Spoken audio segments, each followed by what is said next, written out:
लेकिन जिसके वो हनुमान बन रहे थे उन्होंने कहा कि तुम हनुमान नहीं हो, एकलव्य हो। पशुपति पारस खुद राष्ट्रीय अध्यक्ष का तमगा लगवा लिए। और जिस तरह से बता दें कि वहां पर सूरजभान सिंह भी मौजूद थे, सूरजभान सिंह कार्यकारी अध्यक्ष थे, और उन्होंने यह जो है वो बयान दिया। उन्होंने यह कहा कि जो पशुपति पारस हैं वो लोजपा के राष्ट्रीय अध्यक्ष बने, लेकिन चिराग पासवान ने इस बैठक को ही गलत बताया है। हमारे साथ बातचीत करने के लिए आरजेडी के वरिष्ठ नेता श्याम रजक हैं, उनसे जानते हैं कि आखिर वो इस चीज़ को कैसे देख रहे हैं। जिस तरह से चिराग पासवान कह रहे हैं कि ये बैठक गलत है, लेकिन पशुपति पारस कह रहे हैं कि हम राष्ट्रीय अध्यक्ष हैं। के लिए 5 लोग अलग होकर के और वो अपना अलग गठन कर लिया। जहाँ तक संगठन चलता है वो संविधान से चलता है।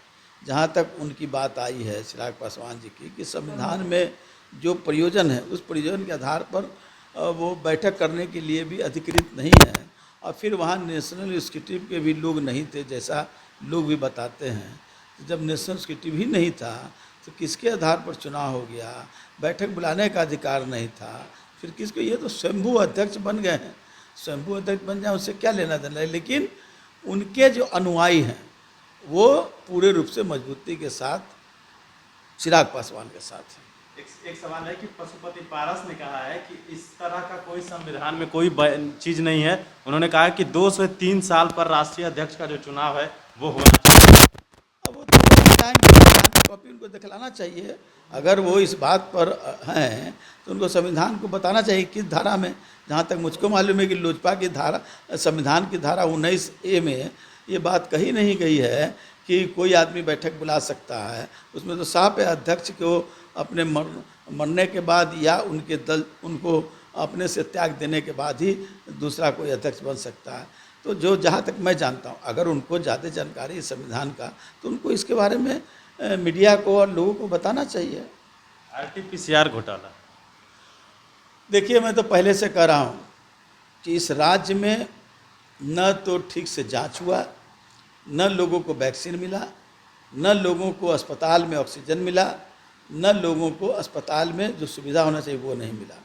लेकिन सरकार अपना पीठ अपने थपथपाने पर लगी हुई है। अभी तक सिर्फ 2% लोगों को ही वैक्सीन लगा है। 13 करोड़ लोगों में से जो यहाँ की आबादी है उसका 2% लोगों को ही उनको वैक्सीन का टीका लगा है, सुई लगा है। तो जब 2% लगा है तो बाकी कहाँ तक लगा? और अभी भी वैक्सीन की कमी है। आज भी वैक्सीन ये अपना भान निकाल लें लेकिन उसमें कोई वैक्सीन नहीं है।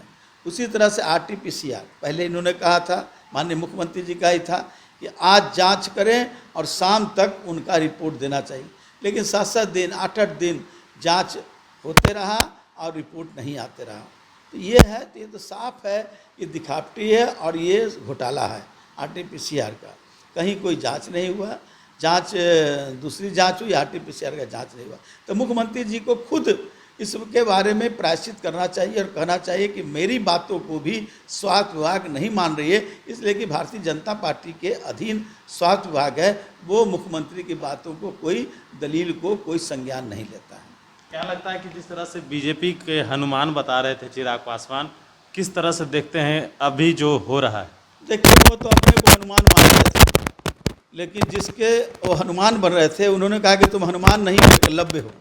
और जिस तरह एकलव्य का अंगूठा काटा गया उसी तरह से चिराग पासवान स्वयं में रहे कि हम हनुमान हैं, लेकिन उनके एकलव्य की तरह उनके अंगूठा काट करके एहसास करा दिया है कि दलित को कभी भी आगे नहीं बढ़ सकता है अगर हम तब तक चाहें तब तक।